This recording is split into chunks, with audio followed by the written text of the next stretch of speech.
السلام عليكم ورحمة الله وبركاته. حبايبي أبطال أولى ثانوي، عاملين ايه؟ وحشتوني جدا جدا، يا رب تكونوا كلكم بخير ان شاء الله. النهارده هنحل مع بعض محافظة بورسعيد. وقبل ما نبتدي نعمل لايك للفيديو، شير والاشتراك في القناة ونفعل زر الجرس للكل عشان يوصلكم كل جديد بأمر الله.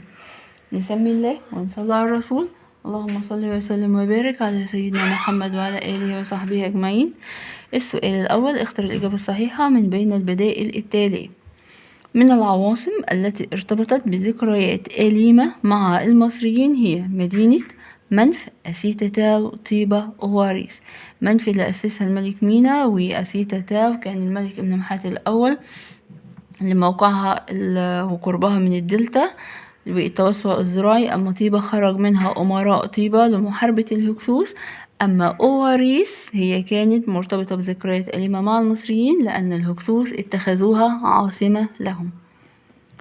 الصورة المقابلة بتعبر عن هدف من أهداف دراسة التاريخ، يتمثل في الصورة اللي قدامنا بتعبر عن القيام بعملية انتخابية. يبقى الانتخابات عبارة عن ايه؟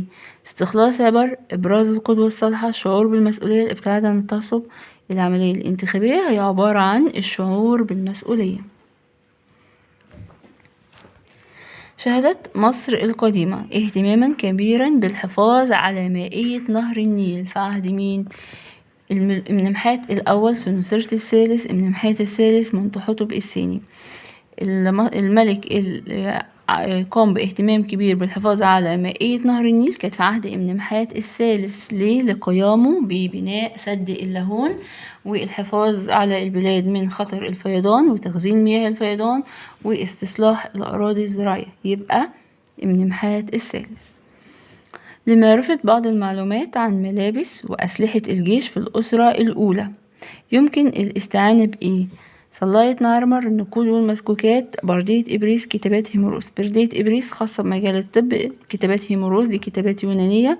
النقود والمسكوكات ما كانتش موجودة في مصر القديمة. صلاية نارمر هي اللي كانت خاصة بالملك مينا في الأسرة الأولى. ارتبطت بعض المعبودات المصرية بتقليص، يعني تقليل نفوذ مصر الخارجي، ومنها الإله رع، الإله آمون، آتون، إيزيس. طبعا هختاره هنا مغمضين الإله آتون لأن الملك إخناتون انشغل بالناحية الدينية وأهمل السياسة والحرب وأدى إلى تفكك الإمبراطورية المصرية في سوريا. يبقى الإله آتون هو اللي ارتبط بتقليص نفوذ مصر الخارجي. استغل المصري القديم الظروف المناخية. مفتاح إجابتي في الظروف المناخية. من الانتقال بالسفن داخل البلاد من ايه؟ الشمال إلى الجنوب، الجنوب إلى الشمال، الشرق إلى الغرب، الغرب إلى الشرق.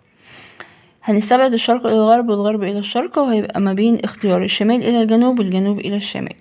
الشمال إلى الجنوب، من الجنوب إلى الشمال دوت لو كان قال لي نهر النيل. استغل المصري القديم نهر النيل في الانتقال بالسفن داخل بلاده من الجنوب إلى الشمال بسبب إن نهر النيل بينحدر من الجنوب إلى الشمال. لكن الشمال إلى الجنوب هتكون هي الإجابة الصحيحة، لأن الشمال إلى الجنوب استغل المصري القديم الانتقال بالسفن داخل بلاده من الشمال إلى الجنوب مع اتجاه الرياح، والرياح هي من إيه؟ من عناصر المناخ. كانت مهارتهم العسكرية في استخدام الأقواس والسهام سببا في اعتماد المصريين في الجيش على عناصر من مين العناصر اللي كانت عندها مهارة عسكرية وخاصة في استخدام الأقواس والسهام؟ هما الشام، بلاد بونت، النوبة، الحيثيين. الاختيار الصحيح هو النوبة. ليه؟ لأن أهل النوبة كان بيطلق عليهم أهل الأقواس والسهام، أهل تستي. عشان كده بسبب مهارتهم العسكرية في استخدام الأقواس والسهام كان سبب في اعتماد المصريين في الجيش عليهم.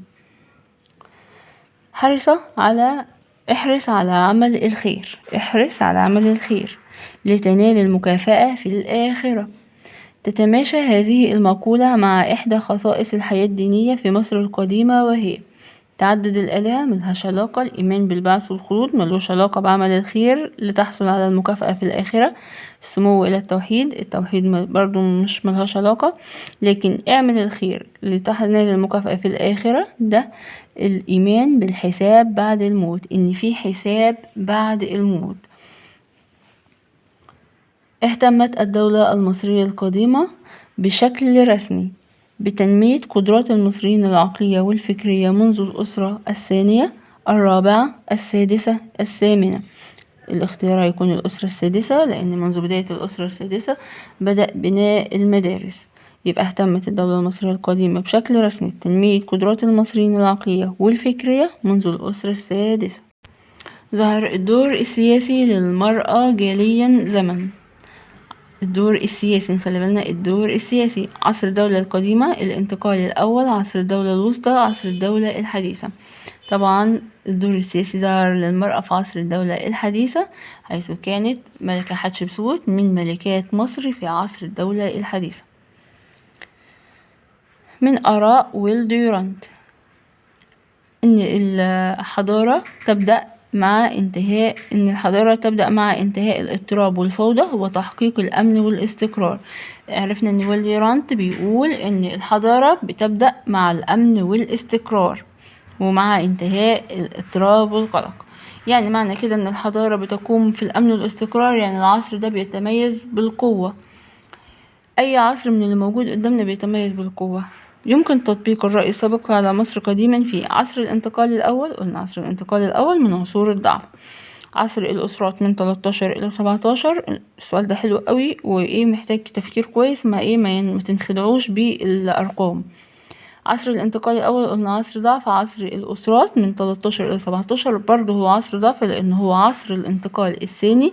العصر المتأخر عصر ضعف، لأنه هو العصر المتأخر عصر ضعف باستثناء الأسرة السادسة والعشرين. أما عصر الأسرات من 18 ل20، والسؤال ده اتكرر قبل كده، هو عصر الدولة الحديثة. يبقى طبعا الحضارة هتتحقق مع الأمن والاستقرار، وهو المقصود بها عصر الدولة الحديثة اللي كان بيطلق عليه عصر المجد الحربي. من الصناعات التي اعتمدت بشكل أساسي على المواد الخام المستوردة من الخارج في مصر القديمة. الفخار محلي بيقوم صناعته على الطمي. أما الصناعات المعدنية كانت مصر بها معادن، والصناعات الجلدية كانت بتقوم الصناعات على الجلود الحيوانات. أما الصناعات الخشبية هي اللي كانت مستوردة، حيث كان بيتم استيراد الأخشاب من بلاد فينيقيا، وخاصة خشب العاج والأبانوس وخشب الأرز. من أوجه الشبه بين التربية في الأسرة الفقيرة والطبقة العليا في مصر القديمة هي: وجه الشبه بين الأسرة الفقيرة والطبقة العليا: تعليم بناتهم في المنازل، استئجار مرضعات، إرسال أبنائهم لمدارس الدولة، تعلم الصغار حرف أبنائهم في الطبقة الفقيرة فقط، إرسال أبنائهم للمدارس الدولة، دول كانوا الطبقة العليا. أما استئجار مرضعات دي الطبقة الغنية أو الطبقة العليا. تعلم بناتهم في المنزل هي وجه الشبه بين الأسرة الفقيرة والطبقة العليا.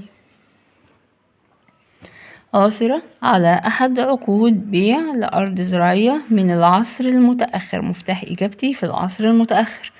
من المتوقع أن يكون قد سجل بالكتابة إيه الكتابة اللي ظهرت في العصر المتأخر؟ الهيروغليفية، الهيراتيقية، الديموتيقية، القبطية. نختار الإجابة الكتابة الديموتيقية هي اللي ظهرت فين؟ هي اللي ظهرت في العصر المتأخر. الأسئلة المقالية. دل على صحة ما يلي: تعلم المصريين من نهر النيل الكثير من القيم.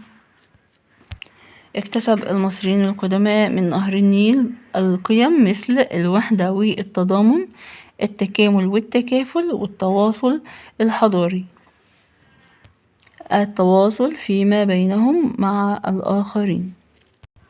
ما العلاقة بين العمارة وعقيدة المصريين القدماء عن البعث بعد الموت؟ حيث أثرت العقيدة الدينية عند المصري القديم في فن العمارة في إيمانه بالحياة بعد الموت. جعله يشيد المساكن من الطين والطوب اللبن باعتبارها مؤقتة، المعابد من الحجر باعتبارها بيوت للمعبودات، والمقابر من الحجر باعتبارها بيوت للموتى حتى البعث.